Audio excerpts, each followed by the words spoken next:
Good morning, dear students. Welcome back. So, in the previous video, we started chapter 6, Empowerment of Women and Other Weaker Section. We'll continue with the same, that is the chapter 6.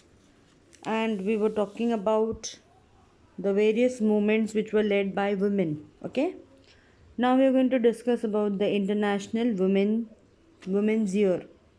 The United Nations had declared 1975 as the International Women's Year.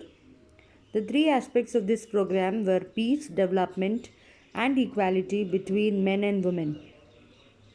In 1975, the Government of India constituted the Committee on the Status of Women and appointed Dr. Fulrenu Guha as its chairman. So, children, in the year 1975, the United Nations declared the Year of Women, that is the International Women's Year. Okay, and the chairman was Dr. Fulrenu Guha. A comprehensive survey was conducted of several issues such as the social position of women, their status, the consequences of the constitutional provisions made for women, and also education of women and its percentage.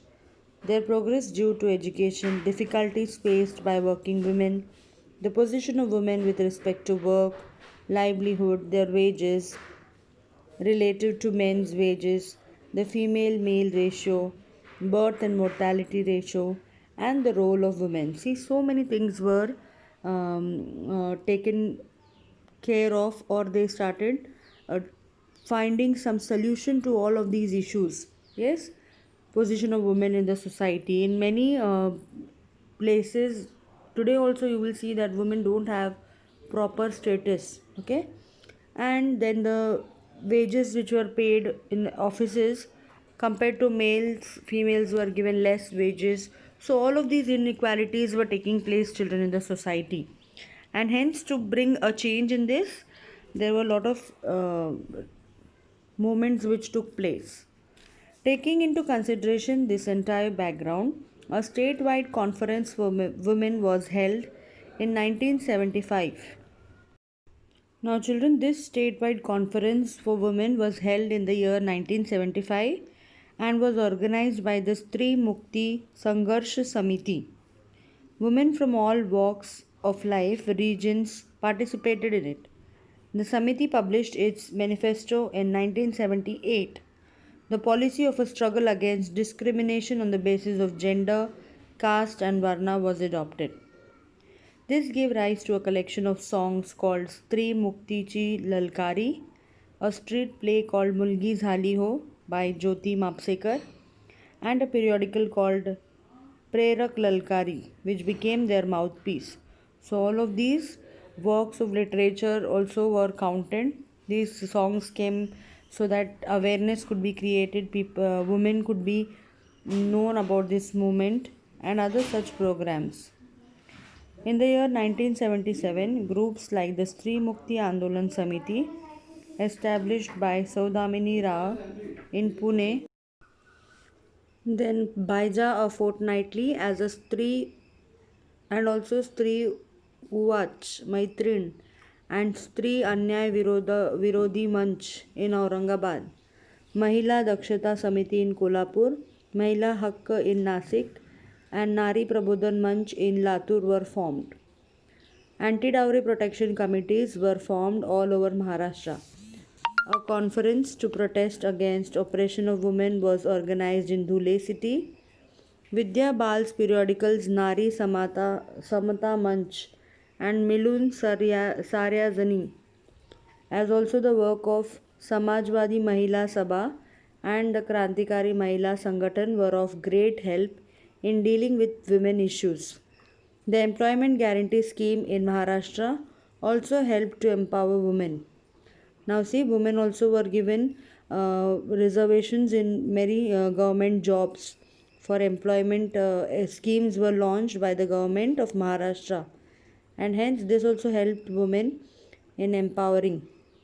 Then Pramila Danwate established the Mahila Dakshata Samiti in Delhi in the year 1976. Branches of the Samiti came up in the states of Andhra Pradesh, Tamil Nadu, Kerala, Odisha, Madhya Pradesh, Uttar Pradesh, and Punjab. The Communist Party established the Akhil Bharatiya Janavadi Mahila Sangathan in 1980. Efforts were made to start branches of this organization in all parts of India.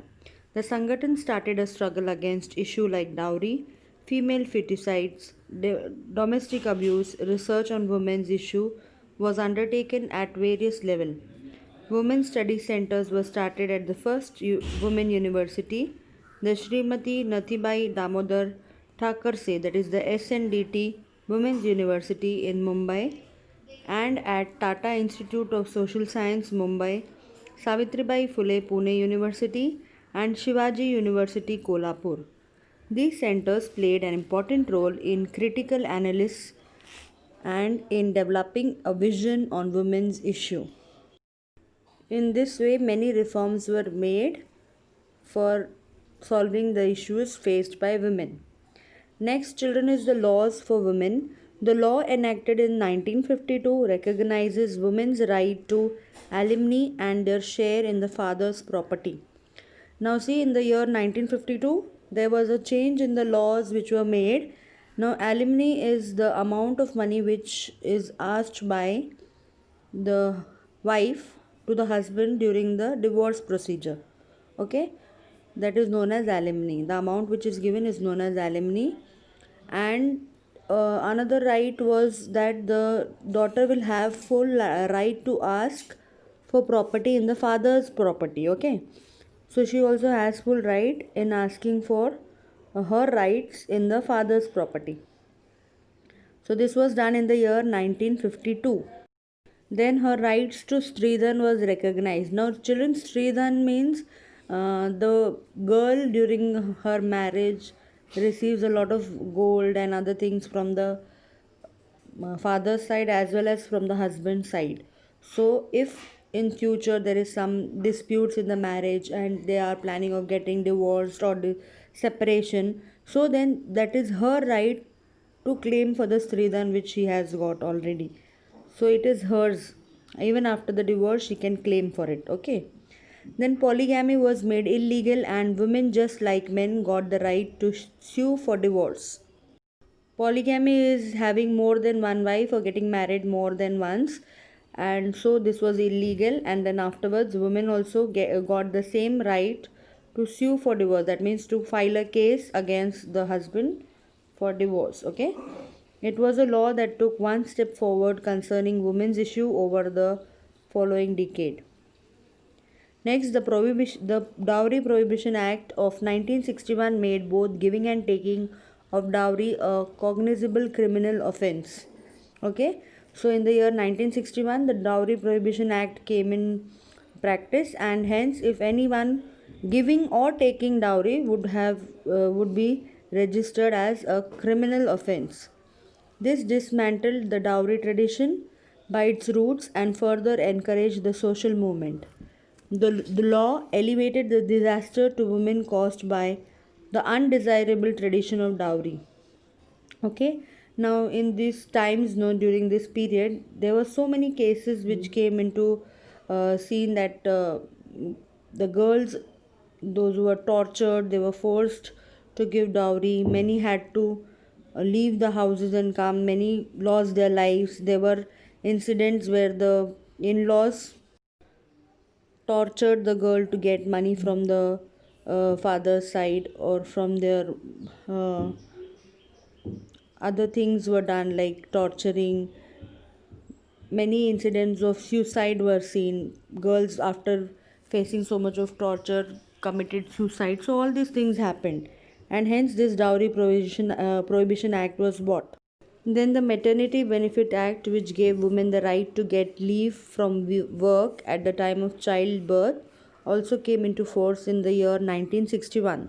So again, this Maternity Benefit Act, which was passed in the year 1961, came into practice so that the woman could get leave from her work during the time of pregnancy as well as after the child's birth. So children, will stop for the day. We'll continue in the next video. Okay, go through the video, read the textbook. In case you have any doubt, you can join the DCS. Thank you. Have a nice day.